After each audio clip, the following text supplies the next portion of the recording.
If you're not from the United States and you're entering Yellowstone National Park through a gate like this, then you're now paying at least $100 more than in the past. Park Superintendent Cam Shawley says he thinks that's a pretty good idea. This is something that has been needed for a very, very long time. U.S. residents still pay $35 for a one-week pass per carload. But international visitors are now paying $135 for the same deal.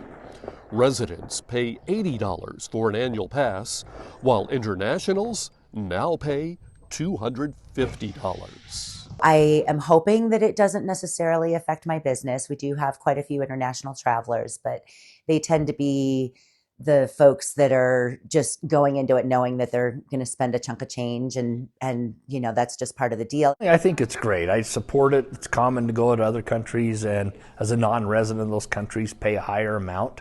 So I think it's great. It's something that's been talked about for really a long time, and it's finally been pushed through. Other business managers and owners I spoke with locally say much the same. In fact, I found no business people in the Gateway communities who are opposed. That's not so true in Utah and California, where there is some strong pushback. But Yellowstone's Shawley says there's more to consider. The average taxpayer, I think, pays like a dime to the Yellowstone budget.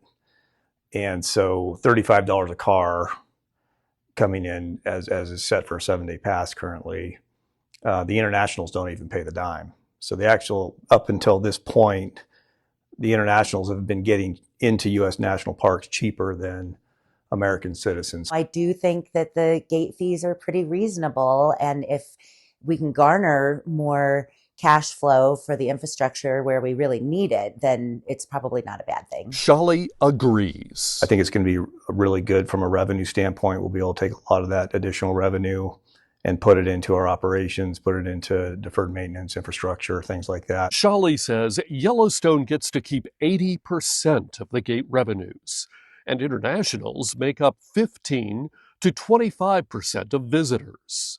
According to Shawley, entrance fees totaled about $14 million in 2025.